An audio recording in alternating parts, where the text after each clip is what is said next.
2022. What an interesting year.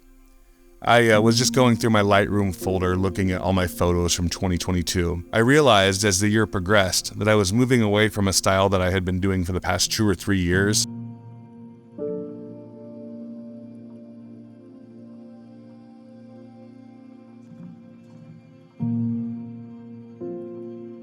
And moving towards a newer style, a style that I actually enjoyed, and a style that I feel tells more of a story than the photos I was taking before.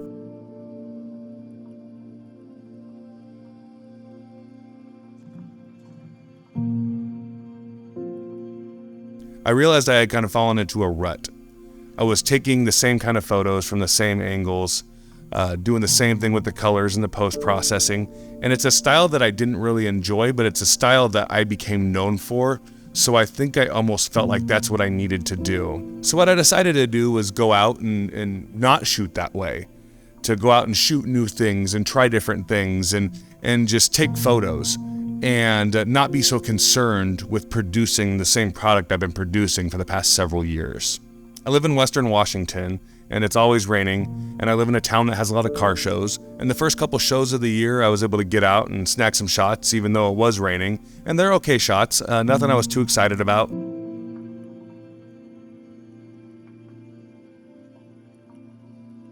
So a few months into the year, I was getting sick of the rain and the wind and the gray, and I checked the weather and I saw that just on the other side of the mountain, about an hour and a half, 2 hours from here, it was going to be sunny the next day. So I woke up early in the morning, took a little bit of drive over one of the passes here, and I snagged some shots along the way.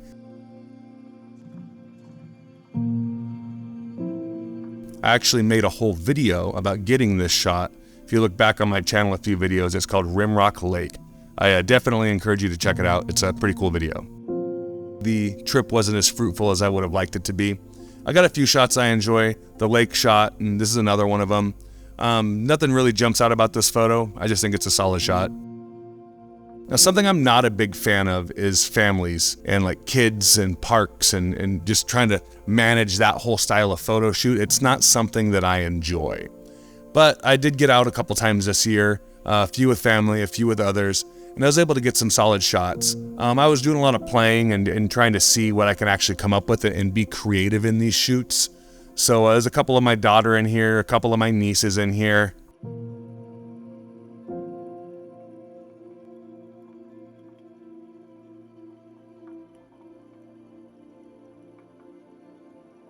So the shot with my daughter and the leaf, I had a lot of fun with that. I was actually playing around with the sun and trying to get sun flares in the shot, and I realized that's absolutely not my thing. The ones where I use a studio strobe, I actually like the best. I just realized that I love the sharpness I get by using strobes. And I've tried to mimic that kind of sharpness with natural lighting, and I just can't get it. I really like taking shots at the park, but it's not something that I would go out and do all the time. It's just not the style of photography that I really enjoy that much. That being said, I'm really glad that the kids had a good time taking the photos, and the family seemed to really love the photos. Then we come up on summertime. Summertime is popping in my hometown, so I was out doing a ton of shooting.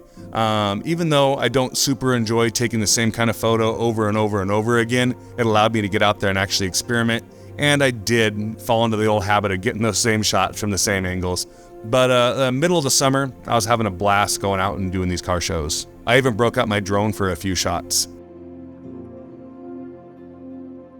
As I was editing these photos, I started realizing my favorite photos were the ones that had people in them. Then it kind of started clicking with me. I like taking shots at cars, I like taking shots at people, but I love taking shots of cars and people together, specifically people with their cars. As the year progressed, I started leaning way more in that direction. I also realized that after all this time, I started seeing shots that I previously would not have seen. Interesting things with the sun and with shadows, and I'm used to getting the whole car in the photo, just getting the back half of the car. I just started playing around and having more fun. Then I figured, why not go out and shoot the 4th of July parade?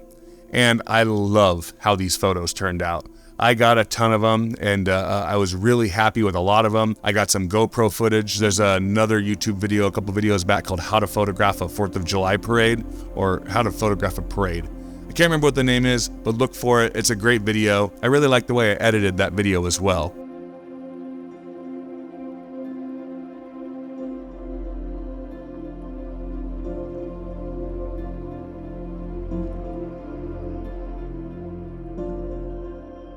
So mid to late summer, I'm in full swing taking photos of people with their cars. And I was just going out every time there was a car show or a cruise and just asking people, hey, can I take your photo with your car? And got shot down a lot, got a lot of people that said yes. Here's some of the best photos I got of people with their cars. And I might throw in a couple interior shots as well because I love car interiors and I love photographing car interiors.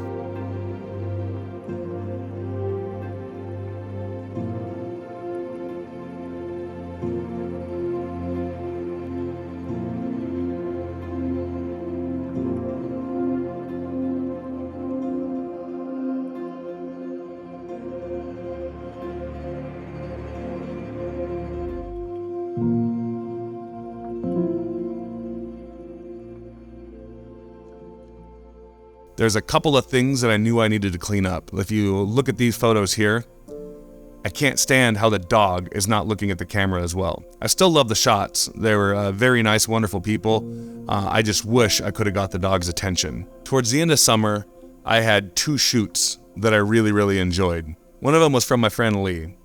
He agreed to have me come over and take some photos of him with one of his favorite cars.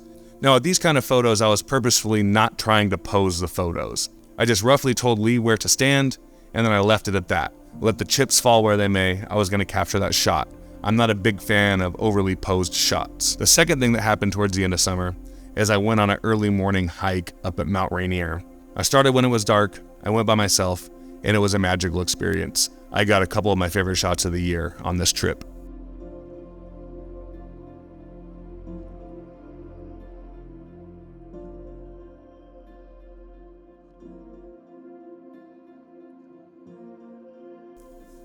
Now, almost out of necessity, something I've been dabbling with since I started photography is studio photography.